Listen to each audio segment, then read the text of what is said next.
Hello and welcome to Between the Lanes, episode number 59. I'm Ron, I'm Shane.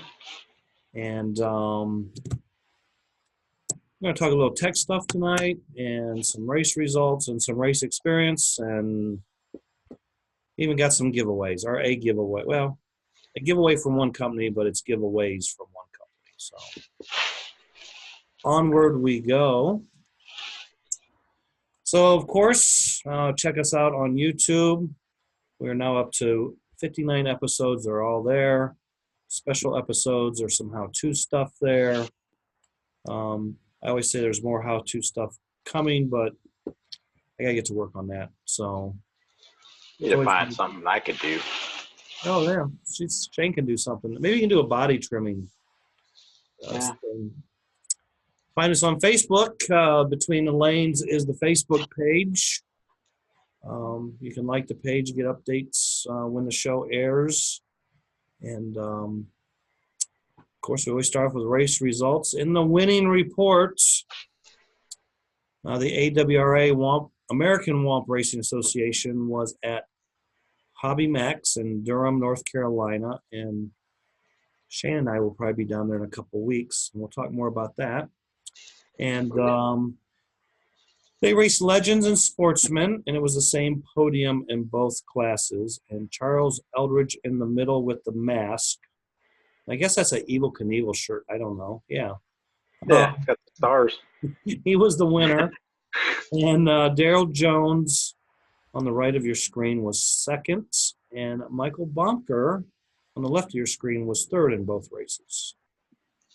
I don't think they had a really big turnout, but I'm sure they had. I think I seen something they ran like 6-second laps on that beast. Yeah, I can only imagine. That's like, wow. Yeah. I mean, when we run our cars, like our GTP cars and stuff there, and you run, what is it, 4.3? No, I guess it's. Yeah, I think the track record for built Super 16Cs is like a 397. Yeah, see, that's like kind of a slow. I mean, the car is fast, but it's like really slow lap time because the track's so big, 195 footers. So. Yeah. The Flexi Fiesta at Mid America Raceway was last weekend, and both Shane and I was there. And I was the winner in LMP. Shane was second. John Vincent was third. And then in GTP, I was the winner. Terry Watson was second. Scott Morgan was third in an exciting finish, which we'll get to later. You were fourth, weren't you? Yes, I was fourth. Yeah, it was a rough race for me. Well, it was funny because in LMP, you were second, Terry was fourth, and GTP was second, and you were fourth. So, and then Sunday, they had LMP on the flat track, which was the LTD, and Scott Morgan was the winner there. Shane was second. Dale Lipe was third, and Shane was the overall 2018 Flexi Fiesta champion because he did so well in all three races. Yep. The SCRRA was at Buena Park Raceway as usual. In Can-Am, Duran was your winner. Dale Yamashita was second. Sam Rackham was third, followed by Brian Warmack and Neil Spider Conroy. And in Formula One, Ben Sr. was the winner. Mil Conroy second. Brian Warmack was third. And down at Race World in South Africa, they had a 6-hour play-fit endurance race on the Race World road course. It's kind of a unique, cool-looking road course. I think they're situated in like a shopping center-type mall. And it's a picture of the play-fit cars that they ran. And they ran Can-Am bodies on them. And the winning team was Team Cambridge with 2,899 laps. Team Race World was second with 2,896 laps, which that's pretty close after 6 hours, 3 laps. Yeah. And the Legends team wasn't too far behind. They had 2,887. So the top 3 teams were within 12 laps from first to third, with the top two teams being within 3 laps. That was pretty close. I don't know what motors they ran, but obviously a close race. Pro Slot yesterday announced the release of new oil, and that is our product giveaway. And later we will be drawing for 2 combo packs, which will give the lucky winners 1 container, tube, bottle, bushing oil, and then 1 bottle bearing oil. So we'll do that later in the show. And that's your winner chicken dinner report. Wasn't a whole lot of racing going on last weekend, so, and not a whole bunch this weekend either, but Sunday. so we got the retro BRS Buckeye Retro Series kickoff race, which is the Retro Summit race at Mark's Model World, Canton, Ohio. We got the New England Retro Racing kicking off their 2018-19 season at Bristol 1010 Speedway. And also the Northeast NASRA is having their monthly race at Fort Jeff. And of course, the signups are still open for the Flexi Flats, which will be held November 16th to the 18th. Slot Car Track Concord, home of the 2019 Division II Nationals. That's right. And then, oh, I don't want to do that. Going to hit the wrong button. So anyway, Oops. And then in I guess it's 3 weeks from this weekend, right? 1, 2, Let's see. yeah. Anyway, it's the Pro Flexi Challenge at Hobby Max in Durham, North Carolina. And that is a cash payout race, LMP, GTP. LMP will be hand out 4002 FK Pro Slot motors, 11-tooth pinions, pinion not included, and GTP will be Phoenix hand out motors, and you have to run a 13-tooth pinion. Each entry will receive 1 motor and 1 set of tires per class. They can buy some extras. Signups are still open for that. Go on Facebook, find Pete Reams, and you can get signed up for that race with Pete through Facebook. I think last time I checked, there was like 20 plus people signed up already. I think he was at 20 or 24 when I last looked. Yeah. And that is that. So, what was your take on the Flexi Fiesta? Other than the tacos were really good. Oh, yeah. I didn't have any chicken. I had the beef ones, but they were like excellent. I had both. I kind of gorged on it a little bit. Right. Had a great time. Weather was really, really nice. Got to say thanks to Roger and Terry, because they were kind of my chauffeurs for the week, or my Uber drivers. Roger picked me up and dropped me off. Then I hung out with you and Terry while y'all were down. We had dinner. Yep. I mean, all in all, I had a good time. It was fun. I'd have liked to have seen more people, but we did the best we could with what we had, and I think everyone had fun. It was pretty good racing. Yep. Yeah, the turnout was not good, but I mean, there was a lot of guys that signed up and then kind of backed out for whatever reasons. I mean, right. Some went on vacation, some, I don't know, some had to work. But it'd been nicer if there'd been more guys, but we still had good racing Saturday. I mean, LMP, my car was really super good, and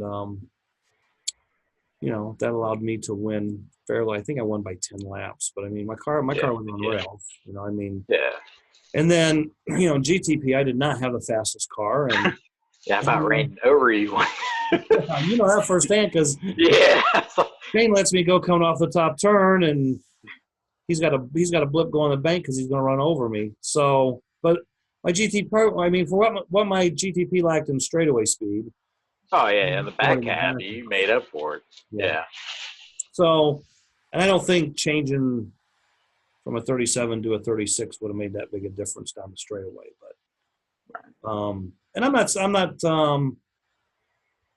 I mean, okay, so like an LMP, I think you and Terry and myself, I don't know if anybody else, I mean, we all felt like our motor slowed down the race and we all changed. Yeah, I think we were the only three that changed, weren't we? So we changed motors.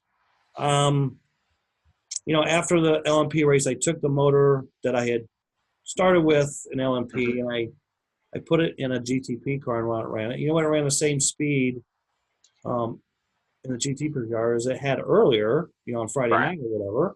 So I don't know if the motor really slowed down or not. I mean, I had an issue with burning braid really bad.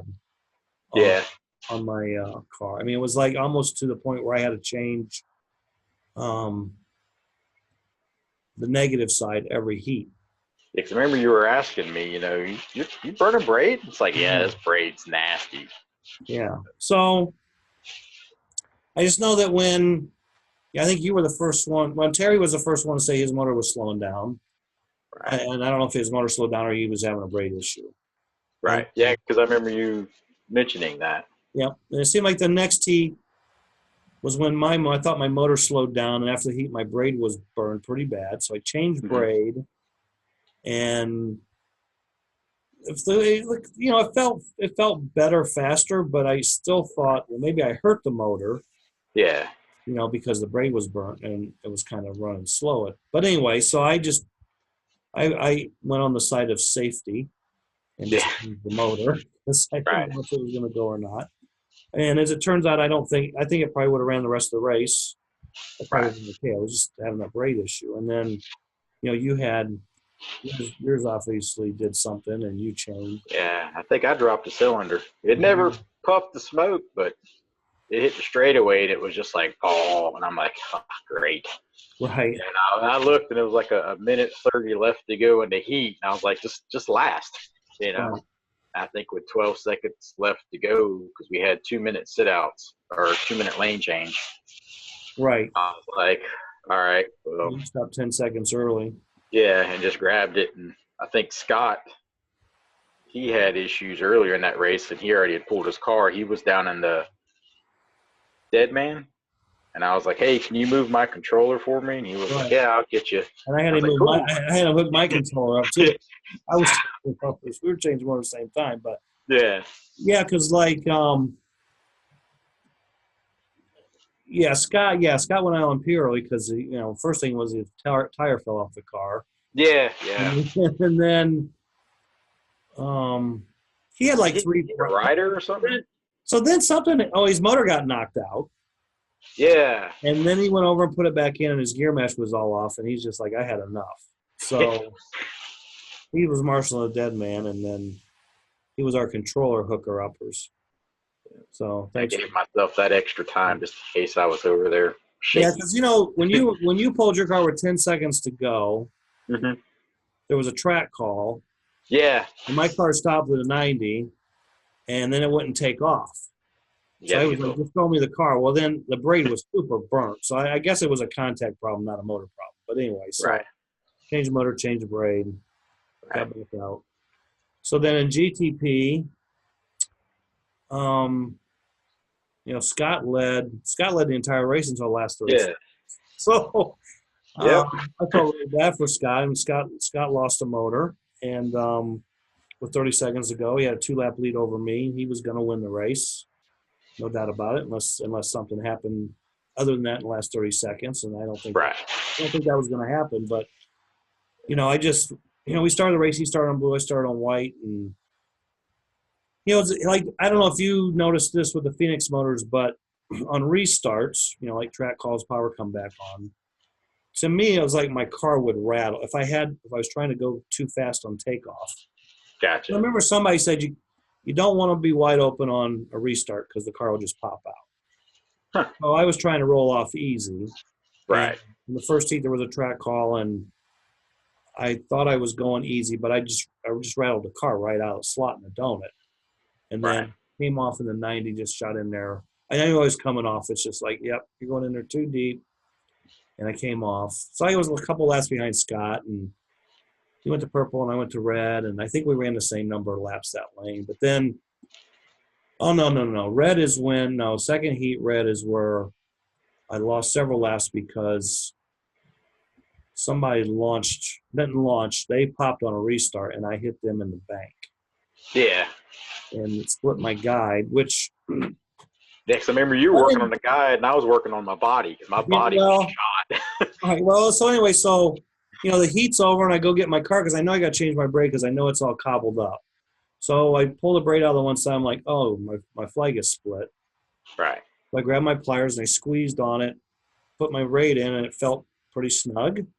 Hmm. Okay, it's like, okay, so I need to probably change my guide flag after the next heat. So power comes on, we take off. I'm going pretty good on green, and then I don't remember if I hit someone or the braid just fell out going up the finger.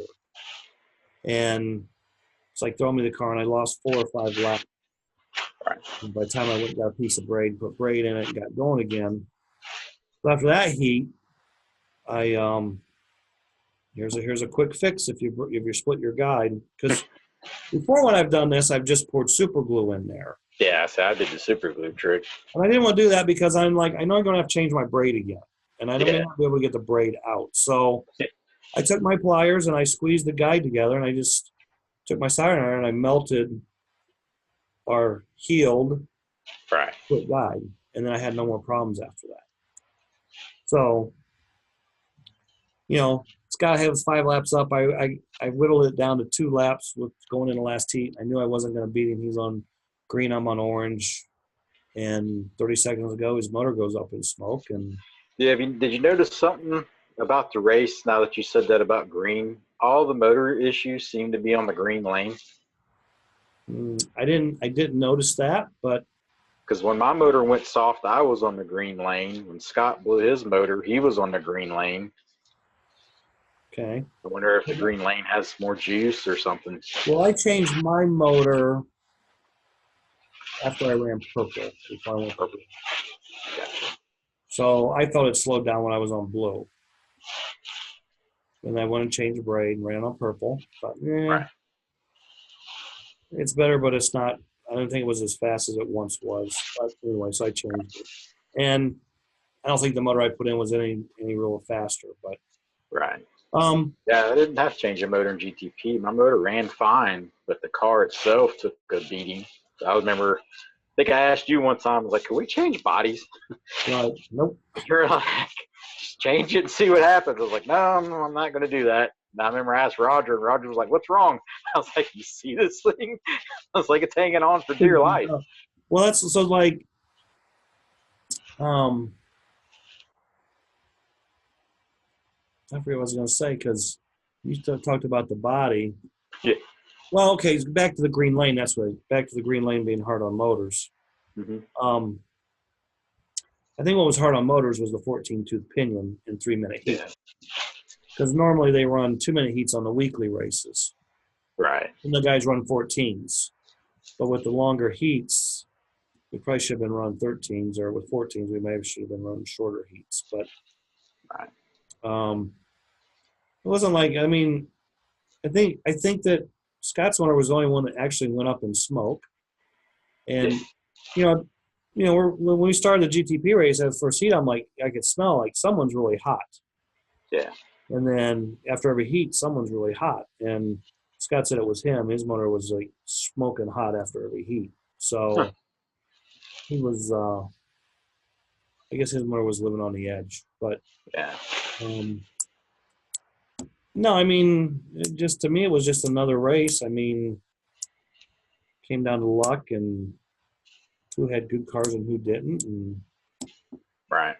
I don't think anyone had like a super fast motor. Yeah, because I think at one point I fell all the way down to 6th. Then I slowly just started climbing my way up. And I was like, if I could finish 4th with what I've went through, that's kind of a win for me. So after I got back and I had several people send me messages and a couple of phone calls and they wanted to know how how did you break your Phoenix motor in? And I said I just trimmed my pinion shaft and put the pinion on and stuck it in the car. Right. And on the track and broke it in. I mean, like I I've, of course, first time I've run the motor. I have no experience with the motors. Right. I've heard of guys that see, Roger said, well, it seems like on the weekly shows, the guys that burn up their motors are the ones who run them in on their power supplies.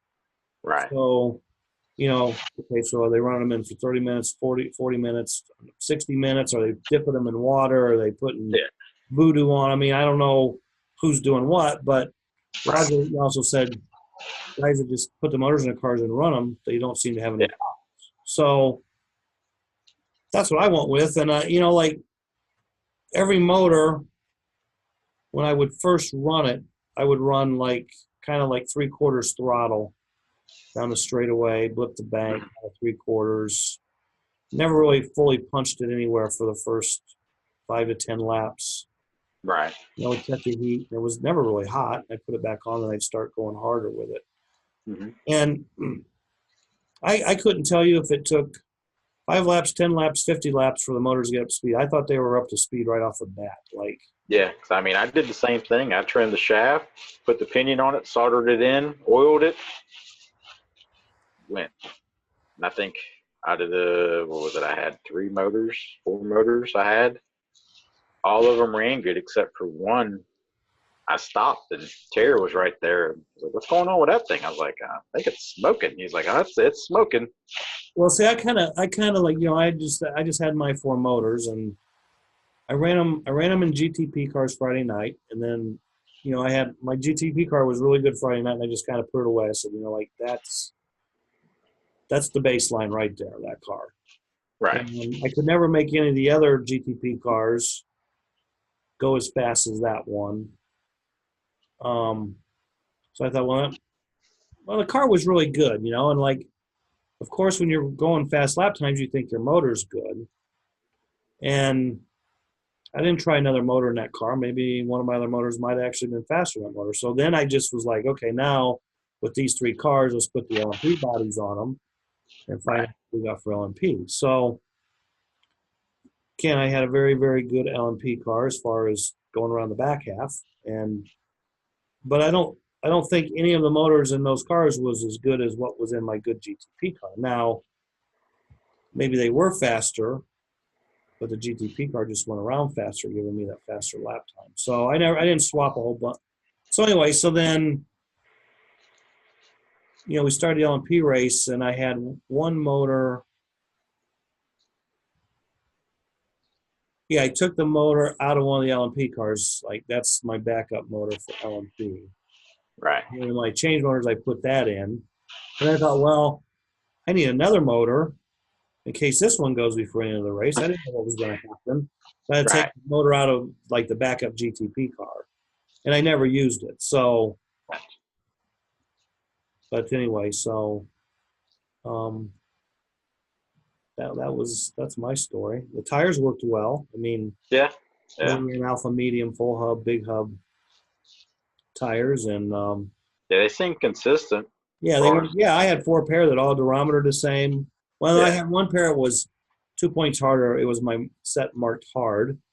And I thought, I might need these after LMP rubbers to track up a little bit, but they were kind of too hard. So, yeah, I had 3 good pair of tires. I had 4 good pair of tires. Right. The harder ones were just a little too hard for the conditions Saturday. Friday night they felt great, but we pulled all the glue off Friday night, and then was running on kind of surface scum until the rubber. And because it was low turnout, not that many guys, the track really never got rubbered up. It probably was perfect after GTP. Yeah. So I was happy with the tires. I was happy with the motors. I mean, it was a pretty good deal. Yep. So then Shane wasn't gonna race on Sunday, and but okay. So all I remember is I seen you running on the flat track on Friday. I borrowed. And then Roger had a play car. Okay. And I was like, I got there and I told him, I was like, just in case. I was like, do you have something I could just run on this flat track? I I want to get practice, and I want to run flat track just to get kind of used to it. Right. For the flexi flats coming up, but I've never ran on a flat track before. Right. And he was like, "Yeah, I got this, car here, the one he used up at the Flexi Palooza to scuff tires in." And he was like, "I'll ground you a set of tires down and go make laps." Like, all right. So I started doing that, and he walked up there and he kind of looked and was like, "Getting around pretty good." I was like, "Yeah, it's pretty fun, And that was kind of like the gist of that Friday was just, just kind of killing time. So I look over and Shane's building a car for flat track, and I'm like, "You gonna race?" "No, I'm not racing. I'm just gonna come in, stand around all day tomorrow before I go to the airport at 7:00." I'm like, "No, you need to race because why would you stand around for 9 hours before?" Yeah, I was gonna sleep in and then get an Uber to the track and then pack my stuff up.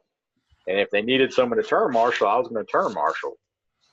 So anyway, Shane, you were over there. You need to race. You need to race. You built the car. What are you doing? And prodding.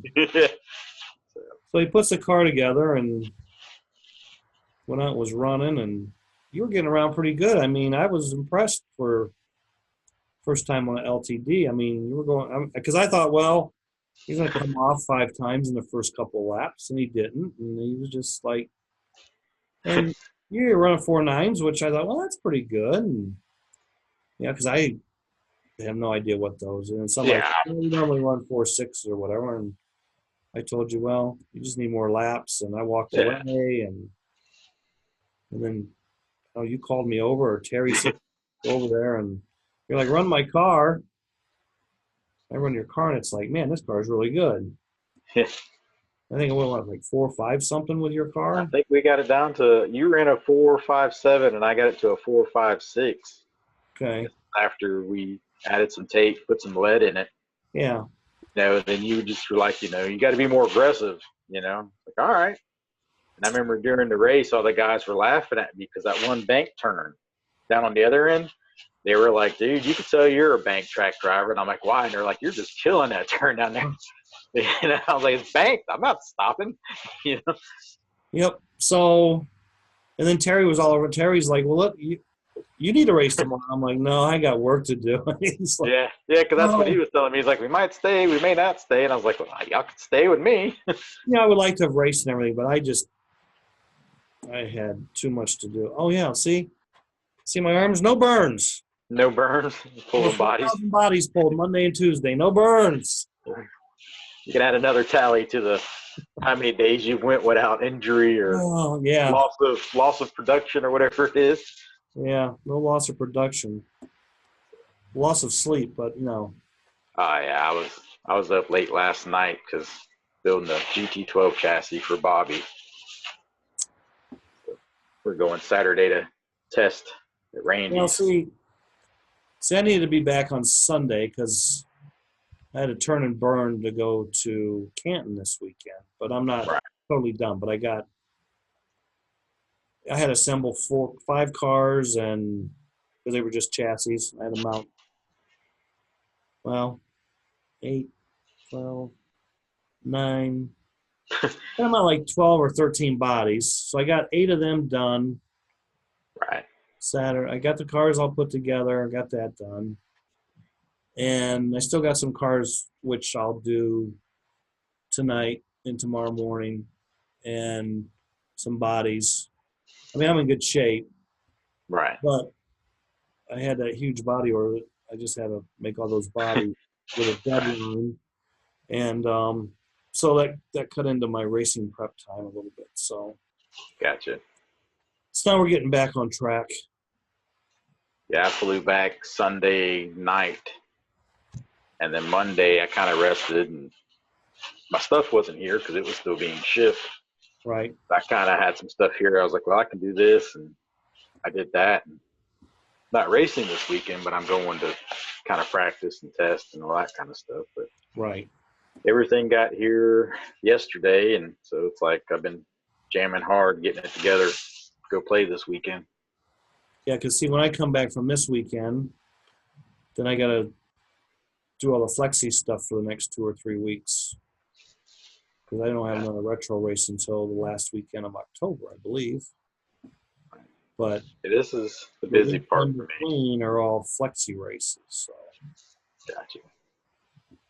I'll be Should be busy fun. Some good races coming up. getting flexi cars ready, and then retro. And I don't know what I'm doing in November yet. Well, November, you got I want to go to Flexi Flats. right. Have to see as time gets closer if that's going to happen. So I Gotcha. want to go. I think it'll be a good race, and I'm just going down there to hang out with you guys and have fun. And It'd be a good time, that's for sure. I'm probably I'm pretty sure I'm not going to win, but because you never know. You never know. Yeah, you never know. Just depends. Got to get laps. Got to get laps. Oh, yeah, I mean that's why I raced and I finished second. Right. You know, because I remember before the race, me and Roger were talking. He was like, well, "How many guys are entering?" And I'm like, "I don't know why." And he was like, "We had it figured out that like." I was like, "Well, I can start and park." And he's like, "No, I think you got to race." And I was like, "I'm not going to start and park. I was like, I'm going to race the race." Yeah, because the Flexi Flats list, well, as of yesterday, was not updated. And I did talk to Mr. Mazzetti, and I think he said they were up to 24 guys, and Chris Radish just recently signed up.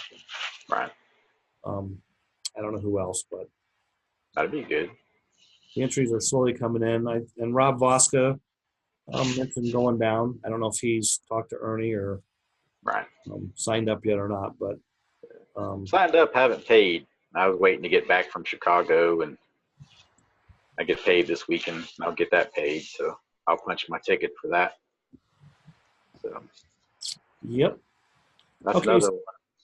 So back to technical stuff in Phoenix Motors. You wanted to talk about the trick you were taught this weekend, not by me, but by Terry. Yeah, he told me the one car that I was telling you about earlier that we ran in practice, it got hot and just started smoking and slowing down. And I was like, wow, is it burning up or what's going on? And I picked it up and I looked at the bottom of the chassis and it was just covered in oil. And Terry was like, you didn't over oil it, did you? And I was like, no. I was like, I think I did. And then later on, he came to me and he was like, hey, I was told, I believe he said Matt Bruce told him that whenever they package those motors, sometimes they put grease in the end bell. And what he actually, it's like animal fat, but it's. Is it? Yeah. Gotcha. It's grease. It didn't smell like bacon, but it was definitely oily. So he says just a rule of thumb, whenever he gets those types of motors, he always sprays them out real good and then takes his little aerosol can and airs them out. Right. And I was like, well, if you got any of that, and I'll try it. And I sprayed it out real good and put air to it and then oiled it like I normally do.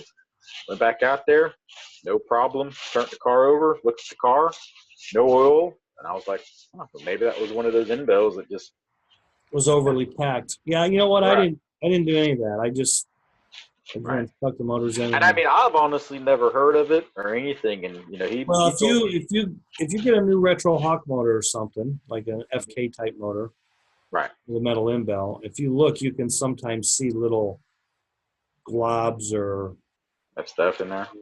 It looks like gasoline sometimes. It is right, and some seem to have more than others. Right, and that's just coming out the outside of the end bell side. I never really looked inside to see what it looked like inside, but yeah, if it's coming out that side, it's probably coming out going in the inside to the back side of the end bell. But he says, just as a rule of thumb, he always. But I seen him over there spraying his motors out, and I'm thinking, what are you doing? Yeah, I seen him do it, and I was just like, well, we all have our own little. And maybe it worked because his GTP motor was pretty damn fast. Yeah. So. Because I think he ran with a 305. Yeah, he TQ'd 305. I think I was 30. You were 310. 310, yeah. I was 309. Yeah. Yeah, because Randy was making fun of me because I couldn't out. And then I was like, well, I beat him this time, but the other one got me. So. Beat one old man, but the other old man beat me. I think that was the comment. Yeah. It's always fun. Yeah. It's fun watching us qualify because we're always poking each other like. Yeah, who's going to do? Yeah, because you know what? When Terry qualified and went, well, the fastest I'd went in practice on Friday was 3:09, and the best I did on Saturday was 3:08. Terry had run a 3:06 or 3:05, and I was like, I got nothing for that. Right. Well, the crazy part about me was you remember all week I was like, I'm still a tenth off. Right. Because I was never in the 3.0s. I Right. mean, I was like mid 3:15, 3:17. And I was like, well, I mean, that'll work. You know what I mean? Right. And then we're out there qualified. I was just like, oh, all right. Like, that'll work, you know? Where'd that lap come from? Yeah. Yeah, I mean, that's all my car had qualifying was Right. couldn't make it do any. And then qualifying in LMP, Scott ran like a 4.4. Well, okay, so that's an interesting. Okay, so I mean, he was getting around pretty good. Everybody qualified on green except he went on blue. Yeah, that was for GTP, right? Yeah, GTP. Okay. So, yeah, I'm sitting there and I'm watching him. I think he went, 3.2 something was his best time? Yeah, I think so. Something like that. So, green was obviously the fastest lane on the track, and I don't think it's a power thing. I think it's just we ran on so much Friday that it recovered up the best. So, right. When I qualified, my GTP car, I mean, it was a micro blip to dead man, micro blip to 90, and everything else was full punch. Right. Okay, so blue lane, you can't do that there.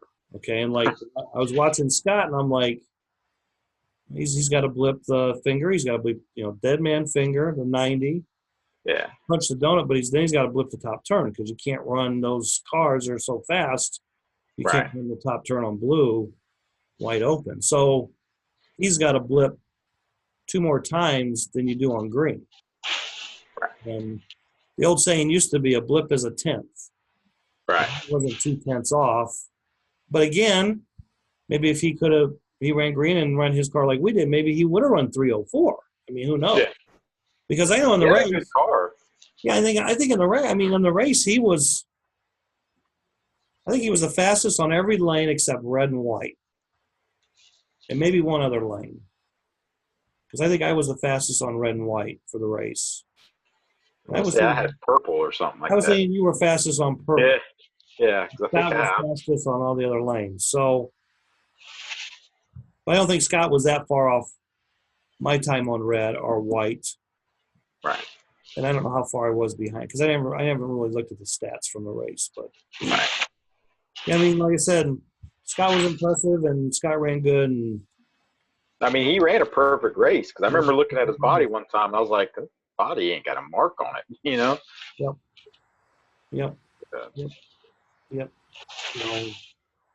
And the LMP race, I told him, I was like, all right. I was like, you definitely got this one in the bag because we started an LMP race. Me and him were kind of like duking it out. And I was like, wow, this is going to be closer than what I thought. Right. And I was thinking, I told him, I was like, when I get down there to red and white, I was like, you'll get me there. And he's like, yeah. And I was like, yeah. I was like, I'm not too caught up on red and white just yet. Right. So, it's still fun. It was a good time. So, we talked about the new raceway in North Carolina last week. Turn and Burn. Turn and Burn, because I don't think that was the name I'd heard before. Did they just recently name it Turn and Burn? I think so, because I think before it was underneath like Triad Hard Body Racing Series Facebook page, maybe. Okay. So anyway, I think Danny Hamby sent me a update that Turn and Burn Raceway should be open, I think, this coming week, or maybe the second week of October. So, yep. Have to go up there and check it out. I raced on that track back when it was Race City Raceway in Morrisville. Okay, so another subject that was brought up in the last day or two on social media. It was about Brian Cochran, Brian X-Pro from New York. Mm-hmm. Posted that he got banned from. Yeah, I read a little bit. I want to say it's a club, not really a raceway. It sounded like it was more of basement garage type club, but he got banned. Right. And, a lot of comments. I mean, a lot of people commented. So I know that you've been banned from at least one raceway. Right. And is it just one, or have you been banned from more than one?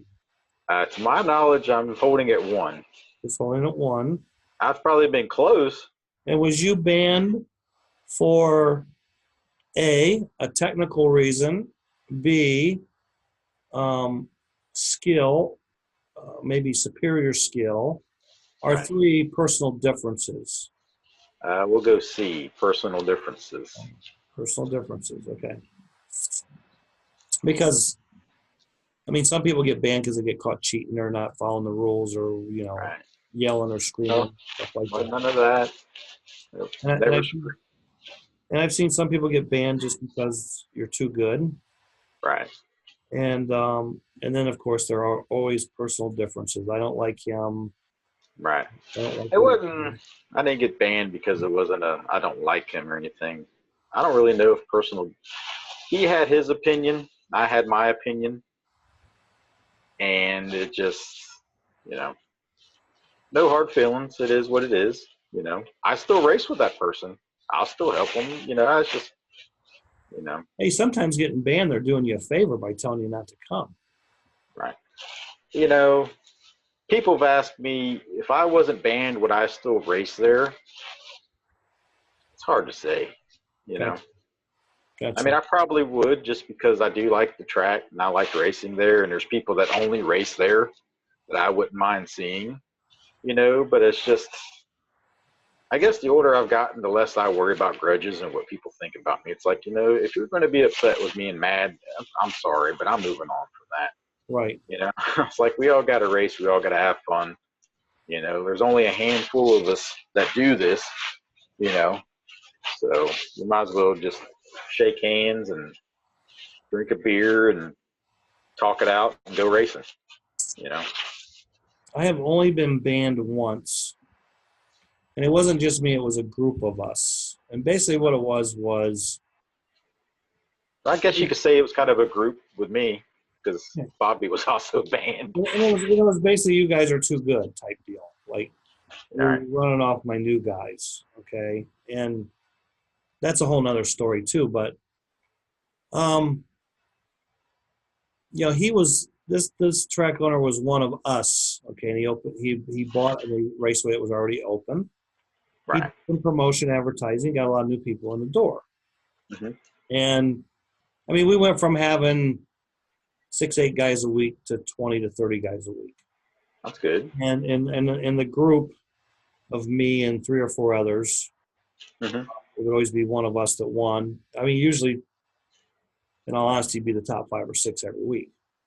Right. And the new people, I guess, would complain to him or say things. Right. He basically came to us and said, "You guys are thrown out of here." That's like, why? Yeah. We never really got that. Here's why. It was, Reasoning. Right. around the bush type thing. So, okay, fine. Yeah. So, we didn't. This was like from the fall. He threw us out in the fall when things were really getting going. And then, when he threw us out, I told one of the other guys, I said, "Wait till summertime comes. They'll be begging us to come back Right. because none of these new people are going to be here in the summertime." Right. So, sure enough, I mean, mid-May, no one's showing up to race. Right. So mid-June, would you guys please come back and race? The 6 Right. of you. Yeah. And it was like, yeah, we'll come back and race, but when winter comes, you're not throwing us out again. Right. That was the deal. And he held up to the deal. And when the other guys came back, I remember one guy looked at him and says, "Well, those guys aren't allowed in here. You need to tell them to leave." Right. And he says, "They supported me through the summer and you guys didn't. Right. So they're going to race here this winter. Mm-hmm. And you racing with them, you should get better." And Yeah. half of I them mean, guys, that's always that's always been my thing. I've never been one to look at someone and not race because I don't know. I guess me and Bobby have talked about this before, and you've heard me before I started traveling saying I always wanted to go to the next level. So I Right, want to race better people. You know, right, I want to race the Rons and the Pauls right, and stuff. I want to race those guys, you right. know, and stuff And because see, it's I know that when a raceway opens somewhere where there used to be racing or has been racing for several years, and a new raceway opens, mhm, the guys that used to race and the better racers, find out, and they're right, there racing, and they can and they do run off new people right, because they are so much better, so much faster. They know right, what to do, what not to do. hmm, And I've always told track owners when they open, yeah, it's probably your best interest to not allow those people to race, but they will support you in race. But right, you need to keep them separate right, from the movies. I mean, a guy that's raced 10 weeks hmm, still has an advantage over a guy who just walks in the door today. right, But they'll say he's a newbie and he's a newbie. And right. it is difficult. I mean, I've seen this for Oh 30 yeah, years. I mean, yeah, no, but I think if you've got, guys that have raced off and on for 10, 20, 30 years, right. you got to keep them separate from the new people for a while. Or it's kind of like what you were saying. If there's enough people to have an A or B group, you know, Right. and stuff. And even if the good guy says, "Well, I'll race and I won't take any winnings," or whatever, Right, he still causes hardship on the other guys because they're right. just like, "I'll never be as good as him," or he spends way See, more I've money. always, And, I've always liked going to new tracks and showing people that hey, you can go that fast. But I've always been one. Sometimes I like helping. If my cars are good and stuff like that, I don't mind helping people. right, You know, because I remember it was just last year went to Tri-State, and out of all the people, it was Eric with his right, LMP car. He was having a hard time, and I was like, well, "Dude, I'm in the box. I'm good to go. I don't mind helping you." You know what right, I mean? And I remember telling Bobby and guys that night at dinner, it's just nice to be able to help someone, see them get faster, and then right, realize, hey, you need to see experience, right. and stuff like that. And I mean, I've did that, going to Randy's. I've helped guys and stuff like that. I mean, But it's a two-way street. You can help them, but they have to help themselves. I mean, right. um, if you tell Or me it's the like me and guys, you've talked. huh? It's like me and you've talked. How many times during the week do we call one another and you're like, what are you doing, Shane? Working on cars. What are you doing? I'm working on cars. Yeah, I you do know? sometimes, but yeah. Yeah. No, I mean, It's just some of those guys no, got to realize, dude, we do this all the time. right. Well, and it goes back to the old adage or saying, you only get out of it what you put into it. Right. So, um, and there's guys out there that put just as much time into it as you and I, Right. but still can't run with you and I. But then some people put a lot of time into things and they put the wrong, or they're doing it wrong. You know what I'm Right. saying? Like, I mean, I had a guy message me yesterday. He's like, how can I make my car go better, or my motor, and okay, so what kind of track are you racing on, and what Right. class, and what body type, and what chassis, and what motors, and Hmm. he gives me all the information, and I'm like, but I still can't really help him because I can't see his car run. I don't know if Right. is the problem his motor, is the problem his car, is it both? Yeah. I mean, Right. maybe he's got a real good motor, but his car is horrible. Right. They have to run very restrictive gearing and tire diameter, and again, Yeah. without seeing the car run, I don't, and you know, I mean, that's just like up there for the LMP race on the flat track. I knew you had experience on that track. That's why I remember I was like, well, you right, run the car. Let me see what the car can do and see if I can right, match. right, And I remember I grabbed the controller and got going around. And you were like, you're doing fine. You're just a little bit harder. right, And I mean, like you were saying, the biggest thing is gear ratios. You know what I mean? sure, It's funny you tell a guy a gear ratio, then you're like, well, what size tire you running? And they just got that deer in headlights look. It's like, well, I could tell you what gears I'm running, but what size Yeah. tire? Because that plays a big factor. Yeah. I'm running 1137 with 900 tires, and you're running Yeah. 1137 with 760 tires. I mean, Yeah. that's not the same. It's the same pinion and gear, but Yeah. it's not the And same then, rollout. Flexipalooza, it was Eric and one of his buddies, and I was doing the front end ride height, and I was measuring thickness of braid. And he was like, "What are you doing?" I was like, "I'm measuring the thickness of my braid." And he's like, "Well, why are you doing that?" And I was like, "Because that matters." I was like, believe it or not, Palmer braids, Well, this thickness, prime braid, so. right, and that goes back to too, like you change brand to guide flags, even if you change it, Yeah. change your guide flag to the same brand. Okay, Mhm. say you have an Oh, HP on, yeah. and you take and put a new HP on, you still Mhm. got to measure the deck, and the Yep. deck is what I call the deck is the Yeah. rides under the tongue. Mhm.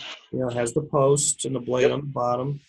You got to measure that because even in the same brand, they can vary a few thousandths.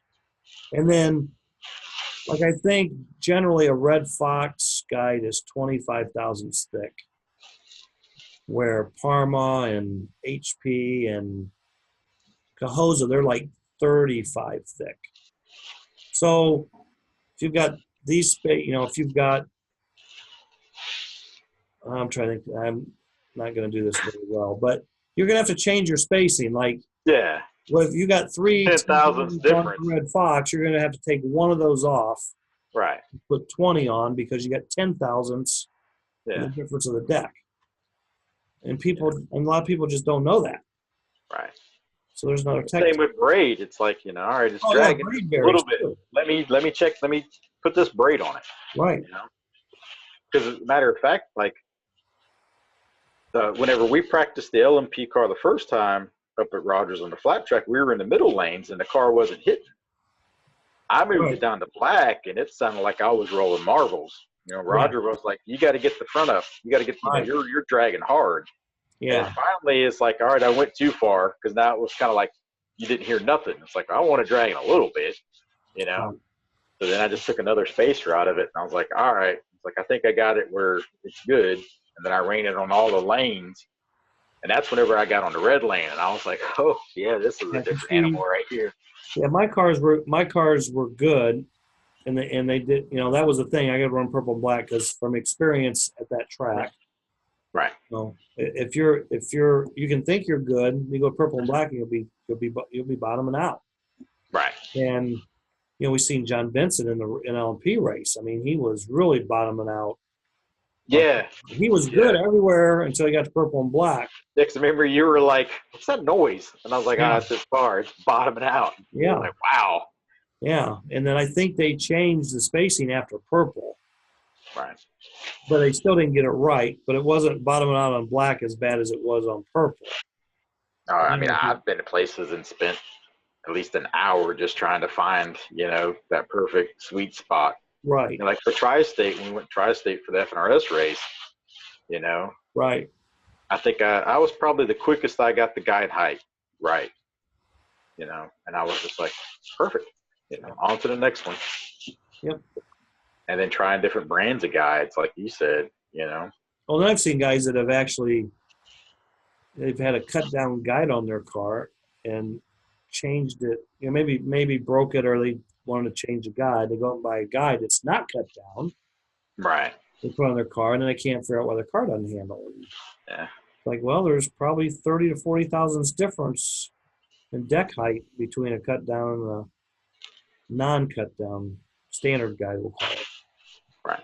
You see, it used to be no one molded a cut down guide. They were all cut down machine. Yeah, I remember we had to talk about it, how you were saying they were machined and whatnot. Yeah, That's why if you can look down at it, you can see the swirls. Yep. And then they started molding them, already cut down.